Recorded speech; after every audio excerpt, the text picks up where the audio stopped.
Hello everyone. I hope all of you are doing well. Today again we will be continuing the story of Flying Robert. Okay? Today we will be discussing about rhyme scheme. Now in my last class I gave you a small brief about rhyme scheme. Today we will be doing it in detail. Okay? So let's get started. Now what is a rhyming poem? The first question for you. So over here we come to know that a rhyming poem is a verse poem that contains rhyming words at the end of certain lines. Okay, so at the end of certain lines you would find rhyming words. Now I hope you remember what are rhyming words. We have learned it. I think you have been learning this from grade 1. Okay, so for example, at the end of the poem, at the end of every line of the poem, you may have words, okay, that rhyme. Clear? Over here we have an example, okay. How do dreams know when to creep into my head when I fall off to sleep?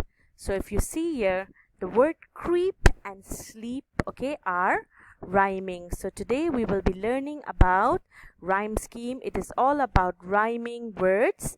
Okay, as we go forward, I'm going to make it very easy for you to learn.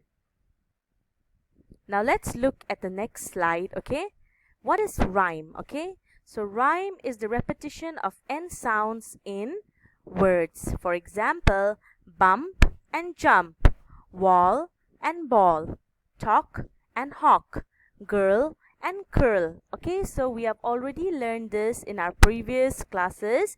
These are also known as rhyming words. You can also call them rhyme. Okay, and rhymes appear at end of 2 or more lines of poetry. Okay, so over here you would find that in poetry sometimes the word at the end of the line rhymes. Okay, like over here, the gingham dog and the calico cat side by side on the table sat. So over here you can see cat and sat are rhyming. So whenever you need to find rhyming words, look at the last word of every line and underline the rhyming word.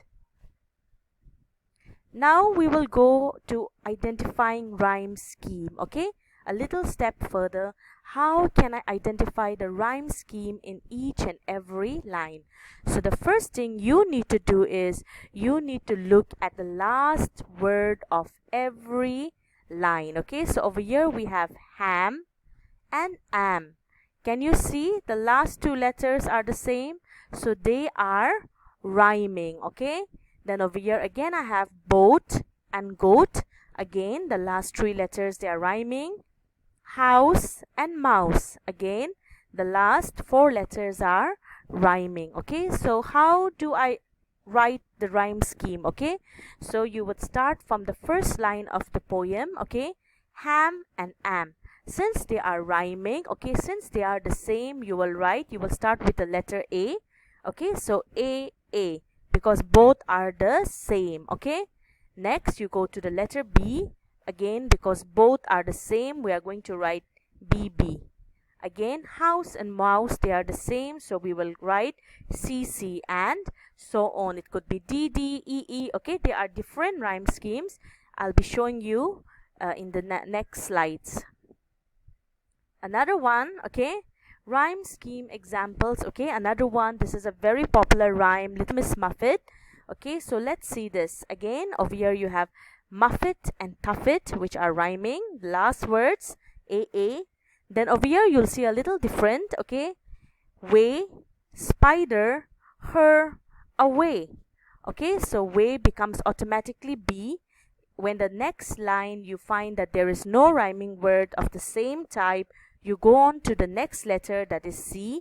Now spider and her, they are rhyming, so it becomes CC. And then way and away they rhyme, so it becomes B and B. So remember, sometimes it will not follow a pattern. Okay, it may not be A B B C C. It could be A B, or it could be A B B A. Okay, so different rhyme patterns are there. Okay, let's go for another example. Okay, this is December leaves. So let's see the rhyme pattern over here. Cornflakes, dish, noon, spoon, and swish. So over here, cornflakes is all alone. Okay, we do not have any rhyming word similar to cornflakes, so that becomes your A. Now dish and swish, they are rhyming, so it becomes your B. Noon and spoon are rhyming, so it becomes your C. Okay, then again, when you have another stanza, you start with the same thing again. Okay, so again we have sifter, slow, shakes, flakes, and snow. Okay, so again sifter is all alone over here. It doesn't have any other rhyming word in this stanza, so you will give it A. Okay, then you go on automatically to the next letter, B. So slow and snow are rhyming, so they take B. Okay, over here we have C. Okay, shakes and flakes. Got it? So remember, okay, for every stanza you give it your just repeat the rhyme scheme once again. Okay, now why do poets use rhyme? Why do you think they use rhyme? Okay, so rhyme along with meter helps make a poem musical. Okay, so rhyme, it helps to make a poem very musical. It has a very sing-song quality. Okay, in traditional poetry, a regular rhyme adds the memory for recitation and gives predictable pleasure. Okay, so it also makes it easier to recite.